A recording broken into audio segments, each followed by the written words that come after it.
The second stage, instrumentality, is centered around the question that the individual asks and answers, such as, what will I get if I perform acceptably?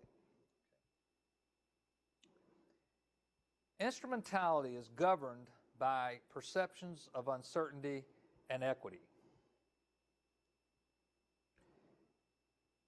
One important factor for leaders to understand is that in order for the follower to put forth effort, to drive forward, to try to accomplish something that's out there before them, to take the mountain, and to put forth the effort in this instrumentality phase, followers must have less and less uncertainty about the outcome and more fairness or equity concerning the outcome.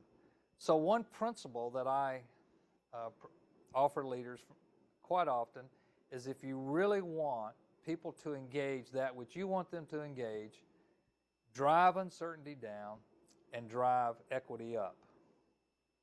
Let's first look at the notion of driving uncertainty down.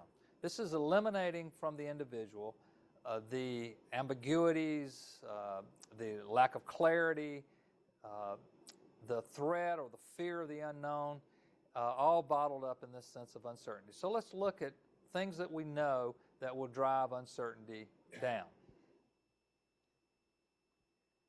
3 of these would be participation, goal setting, and feedback mechanisms. To enhance participation, we look at the concept of perceived control. Perceived control has long been understood to enhance people's willingness to get involved, to be a part of something, to participate. Perceived control has various components to it that influences a person's understanding or sense of having control in a situation. The first one would be input to the process. For instance, if you're asking an employee as a leader to do something, to go somewhere they haven't been before, to do something in a way they haven't done it before, then simply asking them, to creating an environment where they can have their say-so, that they can provide their input, they can give their thinking, even if you don't do it exactly like the followers say they would like to do it. There's a heightened sense of control because they've been involved in the process.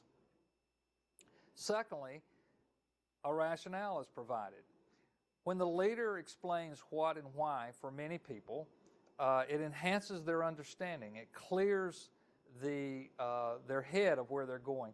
And understanding, ushering out uncertainty, enhances a sense that I'm in control because I know what's happening, I know when it's happening, and I understand why we're doing this, is a powerful factor in enhancing the perceived control of followers. Thirdly, no surprises. This simply would mean don't walk in one day and say we're going left when everybody else was expecting to go right. It's really a matter of managing expectations, of not having people sense that things could happen any day in a way that they don't understand. And when people have this sense that surprises are not occurring, they feel like they're in control, and this enhances their participation.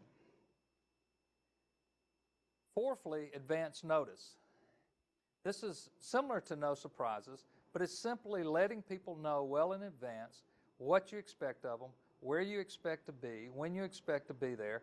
And in knowing, again, people have a heightened sense of perceived control. All of these together make up what we call voice.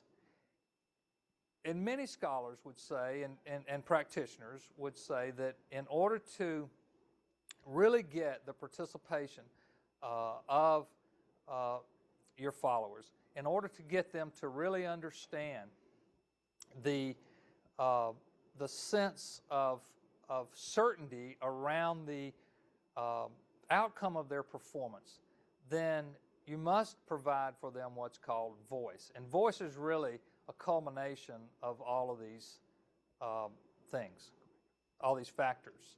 Input to the process, providing a rationale for where you're going and what you're doing. Don't surprise them along the way, and give them plenty of notice as to things they should expect to happen on a day-to-day basis.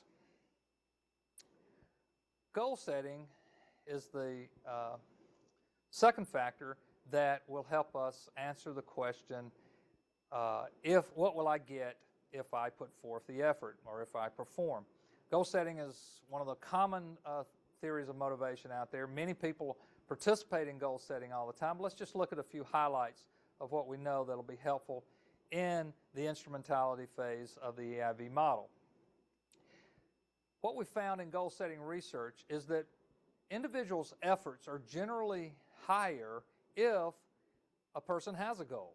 So this speaks for simply making sure that the individual has a goal and that their performance then would be associated with, the outcome of their performance would be associated with accomplishing a goal.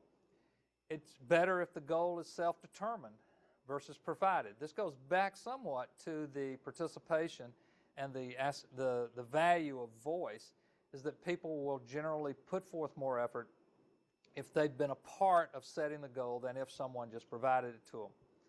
If the goal is specific versus do your best, this also helps the what will I get if I perform. It clarifies that. It drives down the uncertainty for the individual. And lastly, if the goal is challenging but doable, it can't be so difficult that it's impossible. But researchers found that people who have challenging goals typically perform better or accomplish more than people who have easy or relatively easy goals. All of these four things together result in the individual's commitment to the goal. And this commitment to the goal will drive down uncertainty, and it will enhance the probability that the individual will answer the question, what will I get, positively.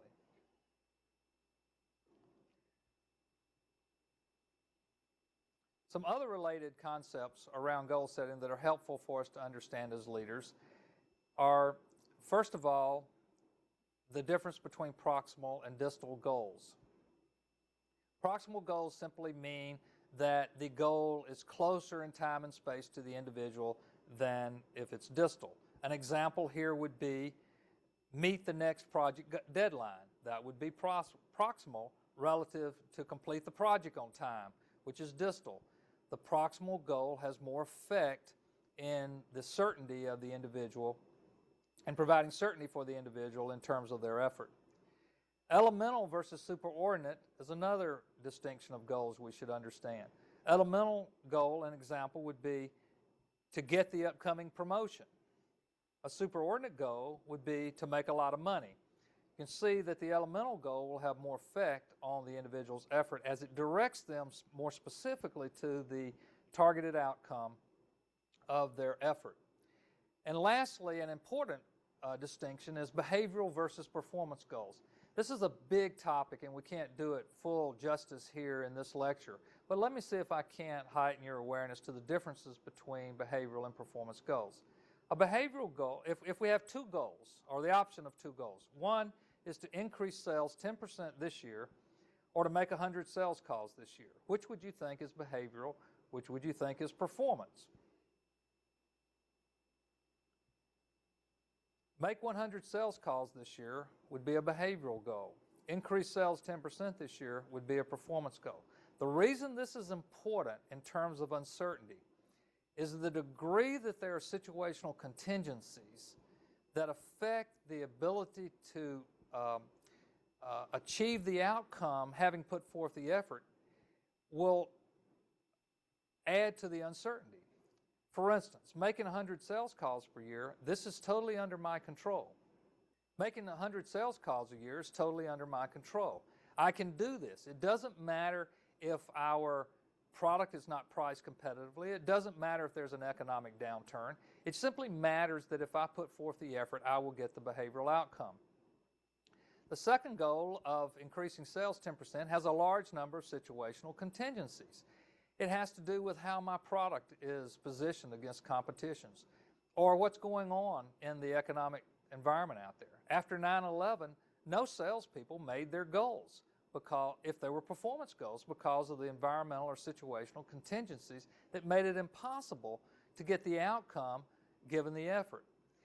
To the degree that an individual's behavior or performance from their behavior is affected by contingencies of the environment, the person will sense more uncertainty and therefore lower the likelihood they'll put forth the effort toward that targeted behavior because the uncertainties are high. Thirdly, we want to look at feedback systems.